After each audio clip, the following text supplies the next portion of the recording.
Fala, meu querido! Hoje, nesse canal, vamos testar o ChatGPT e vamos concluir algumas questões acerca do uso da IA e da teologia. Será que a teologia morreu? Será que os pastores serão substituídos pelas IAs?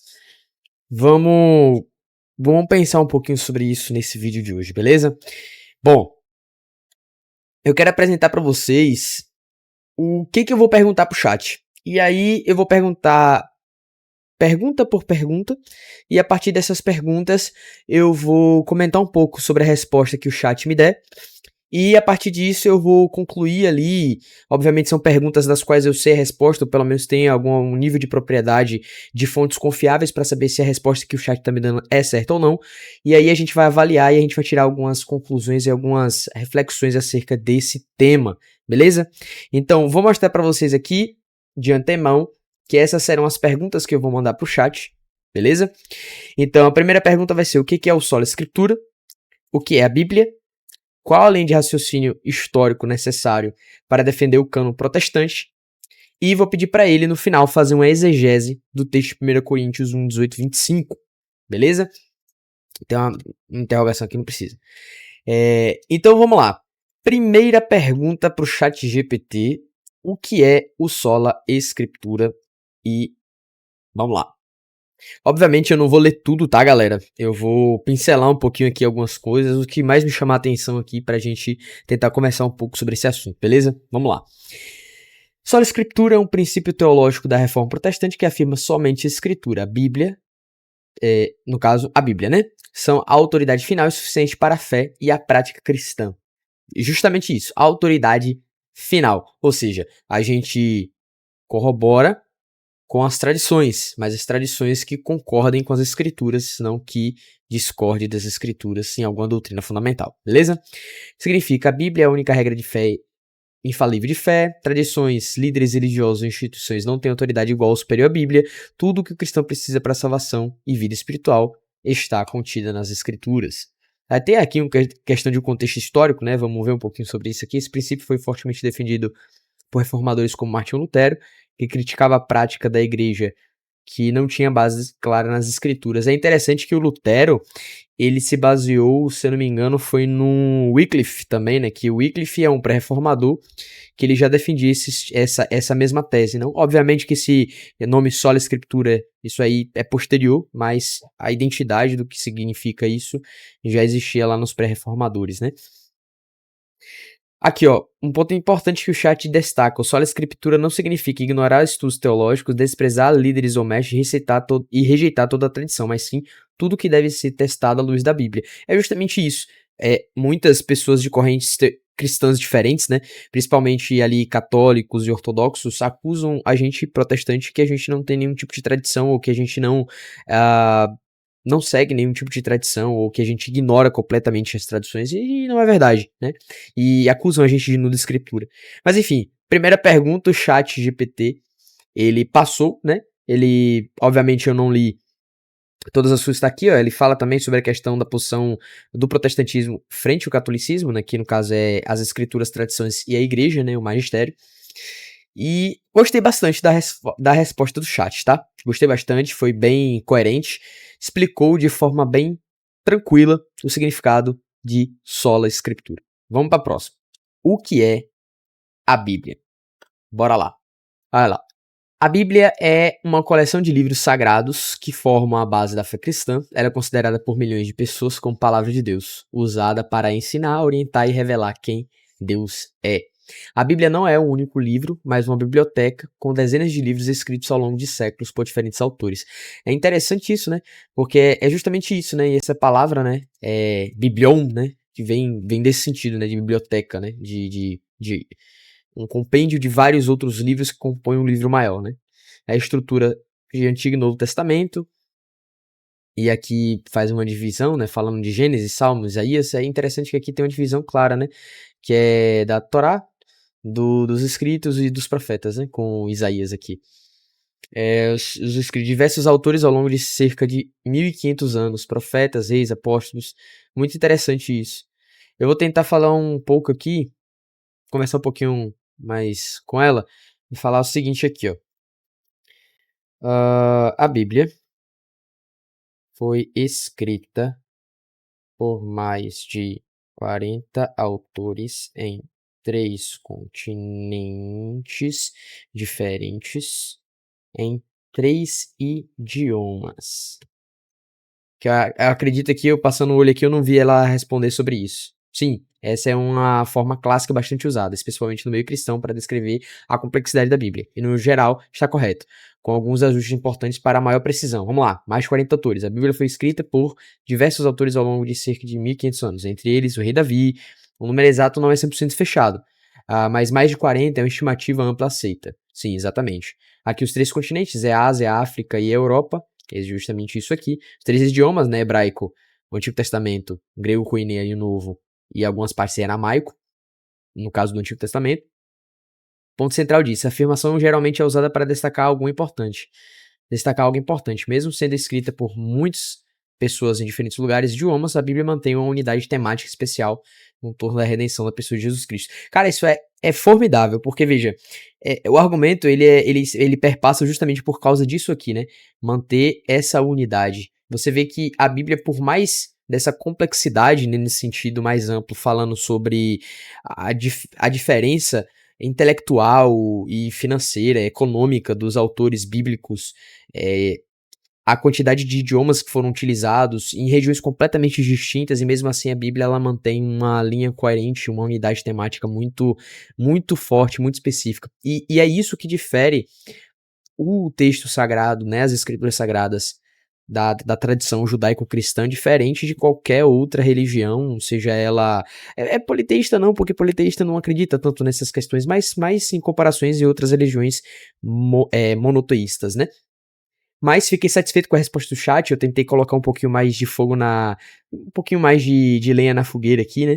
Pra que a gente continue essa conversa aqui, que eu tô gostando bastante das respostas do chat. E você percebe uma coisa, né? Que ele realmente tem uma coerência naquilo que ele fala. Vamos pra próxima pergunta aqui, tá? Próxima pergunta pro chat. Qual a linha de raciocínio histórico necessário para defender o cano protestante? Essa daqui é polêmica.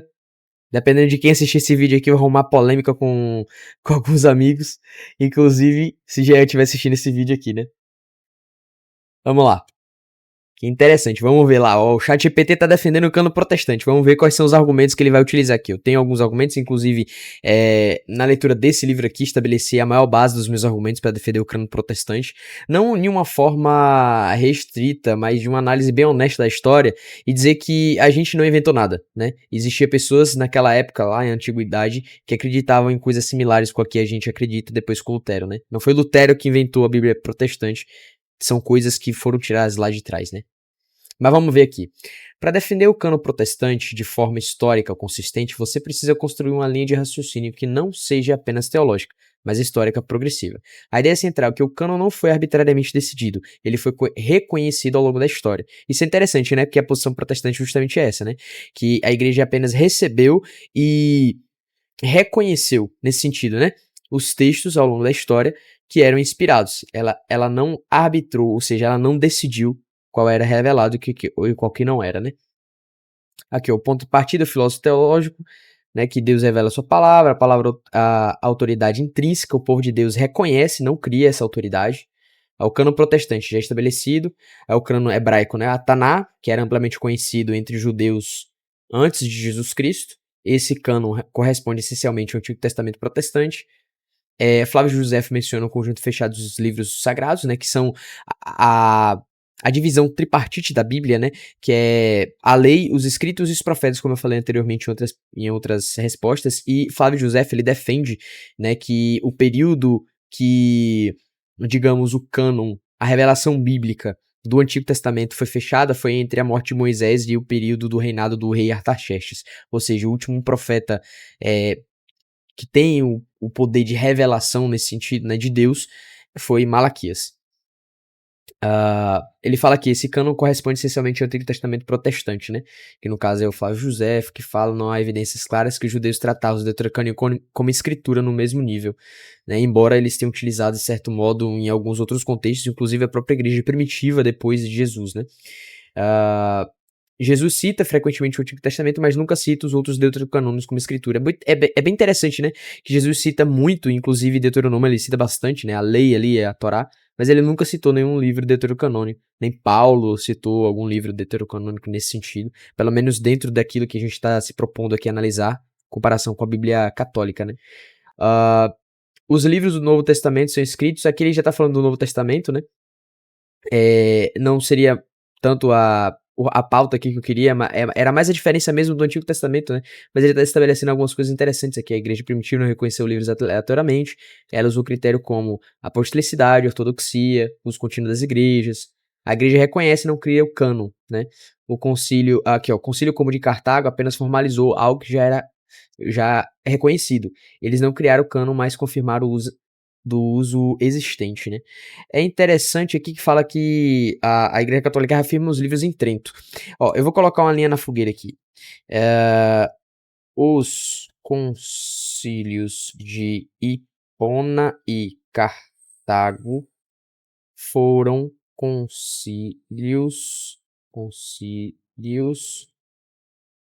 regionais e não ecumênicos. Vamos botar só assim. A afirmação está historicamente correta, ou seja, católicos usam essa afirmativa, né? Que foi lá, mas não é o caso, né? Os concílios ecumênicos, como no caso de Nicéia, né? Então, só em Trento, oficialmente. Então, só em Trento que isso foi dogmatizado pela Igreja Católica. Então foi em Trento, foi dogmatizado, então foi depois da reforma, depois de Lutero, que se virou dogma em essência, né?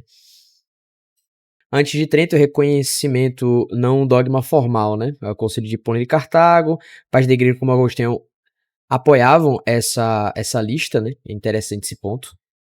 Isso gera um consenso forte, né? E Jerônimo, ele não reforçou isso daí. Então, assim, a resposta do chat tá condizente com bem legal aqui, tá? A resposta do chat, bem legal. Não tô lendo tudo, obviamente pode até passar alguma coisa batida aqui, mas tá bem interessante. Aí ele finaliza, ele traz o insight estratégico. O cânon católico existia antes de Trento como tradição. Em Trento, ele se torna dogma. É justamente isso. Então, tipo, usavam, né? Mas isso não era normativo, né? Mas vamos lá. Última pergunta. Na verdade, pedir pra ele fazer algo efetivamente, né? Pedir para ele fazer exegese do texto de 1 Coríntios 1, 18, 25. E o interessante, enquanto ele faz aqui, é que foi um texto que eu preguei na minha igreja local. Então, a gente vai conseguir avaliar com uma forma um pouco mais apropriada, né? Eu fiz aqui todo um estudo, né? Estudo com Bíblia estudo, comentário bíblico, com pregações de outros homens de Deus que estudaram mais do que eu, com o próprio Augusto Nicodemos. Mas vamos ver aqui. Contexto histórico, aí fala sobre Corinto, né, intelectualmente influenciada pela filosofia grega, isso aí, problema da igreja, divisões, tudo isso aí aconteceu. A palavra da cruz, vamos aqui para a parte da exegese propriamente dita, ele dividiu aqui, né, de texto de lógica, 2 grupos, Deus anula a sabedoria humana, o método paradoxal de Deus, a conclusão teológica, né. A palavra da cruz é loucura para os que perecem. Palavra da cruz, mensagem central do evangelho. 2 grupos, parece vem como louco, salvo vem com o poder de Deus. É interessante essa dicotomia, digamos assim, que a palavra utiliza, né? Destruiria a sabedoria dos sábios. Deus não apenas ignora a sabedoria humana, ele invalida como um meio de reconhecer a verdade última. Perguntas teóricas. Onde está o sábio, escriba? Isso atinge gregos e judeus, é justamente. Inclusive, é algo que eu falo aqui, ó. Deixa eu ver aqui, na parte do verso 20, né? Que ele fala que aí os sábios, né, seriam filósofos, os escribas seriam os judeus, os questionadores seriam cientistas ou pensadores, né?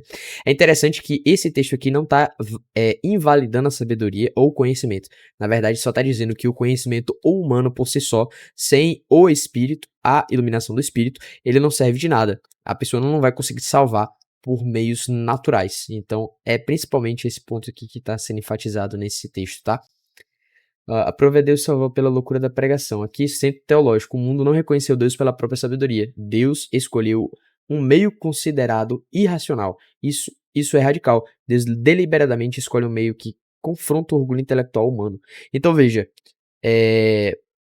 as nossas capacidades intelectuais, elas são usadas por Deus, e todos os cristãos ao redor do mundo são pessoas tanto envolvidas na parte espiritual como na parte intelectual. Só que o ponto aqui é esses meios pelo qual Deus alcança o perdido, ele não é um meio natural, é um meio sobrenatural, de certo modo. De certo modo não, em sua totalidade, justamente porque ele muda algo dentro do ser humano, que é o Espírito Santo convencer da justiça e do juízo do pecado, né? Então, é justamente isso aqui que ele estabelece. Não seria uma gnose, né? Então, não seria uma salvação pelo conhecimento, né? Não seria uma gnose. Assim como tinha influências gregas naquela região, né? O escândalo da cruz, né? Judeus pedem sinais, os gregos buscam sabedoria. É o Cristo crucificado, né? Para os judeus, escândalo. O Messias não poderia morrer assim. Exatamente. Ele estava esperando um Messias bélico. Inclusive, tá até escrito isso aqui em algum canto. Aqui, ó. Os judeus, eles tropeçam, os judeus, o Messias dele, né? Que é um Messias forte. E os gregos, né? Loucura. Não é filosófico. É humilhante. E aqui, na pregação, eu falo justamente sobre Paulo lá no Areópago, né? Quando ele tá discutindo lá com os filósofos gregos em Atos, capítulo 17, 30. E aqui, para finalizar os últimos dois versos, né? Poder de Deus é fraqueza, o poder, a loucura, a sabedoria, né? Isso que em versão epistemológica completa. A loucura de Deus é mais sábia que os homens. Paulo usa a linguagem antropomórfica, né? Deus não é literalmente louco, é um contraste irônico, né? E mesmo que pareça inferior em Deus, é superior ao melhor do homem. Que achei um pouquinho ambíguo, mas eu consegui compreender o que ele está querendo dizer. Enfim, galera, esse foi o vídeo de hoje. Quais são as conclusões que a gente tira? A IA, ela pode ser uma ferramenta muito boa para que você sistematize algumas coisas no seu conhecimento bíblico. Ela pode ser utilizada com forma estratégica. O uso errado da IA, eu acho que ela fazer todo o trabalho para você está errado. Principalmente nesse sentido religioso, tá? Porque, veja, não é simplesmente o conhecimento pelo conhecimento. É todo o aparato espiritual que envolve uma preparação de uma pregação, de um estudo, de um devocional. Ela usada como um auxílio, eu acho positivo. Ela usada como um facilitador, até mesmo dos seus próprios estudos, eu acho que é algo ruim de se fazer. Eu fiz essas perguntas, ela acertou as perguntas porque eu já estudei todas essas coisas e eu consegui comprovar aqui algumas coisas, né, que ela falou sejam corretas. Obviamente não li todas as coisas, pode aparecer coisas aí no vídeo que ela respondeu que não esteja tão precisa, mas a ideia não era essa. E até mesmo a própria IA diz aqui embaixo, né, o ChatGPT pode cometer erros, confira as informações importantes. Então, se você usar ela com essa forma de conferir as mensagens importantes, tanto em blogs na internet, confiáveis obviamente, artigo científico, na própria escritura, em livros bons, livros acadêmicos, em livros mais robustos de teologia sistemática, teologia bíblica, enfim. Se você utilizar isso como aparato, acho positivo. Inclusive, o software bíblico Logos, ele utiliza uma IA, né, integrada, uma IA treinada para ser utilizada, inclusive o próprio John Piper utiliza bastante. Mas o próprio Piper, ele tem um vídeo, né, que ele fala sobre a questão de oração e que a máquina ela pode fazer coisas melhor do que a gente, mas que ela não tem coração e Deus quer corações. Então, assim, use a IA, não seja restritivo, não fique com medo da IA, mas use com cautela e com muita ética, tá bom? Então, esse era o vídeo de hoje, espero que você tenha gostado, comenta aqui o que você acha de tudo isso, se eu errei alguma coisa, comenta se apareceu alguma coisa aqui na tela que eu não vi, mas vamos conversar sobre esse assunto aqui, que eu acho que é um assunto que tá bem alta, né, falar sobre inteligência artificial, mas é isso aí, valeu galera, falou, tamo junto, até o próximo vídeo.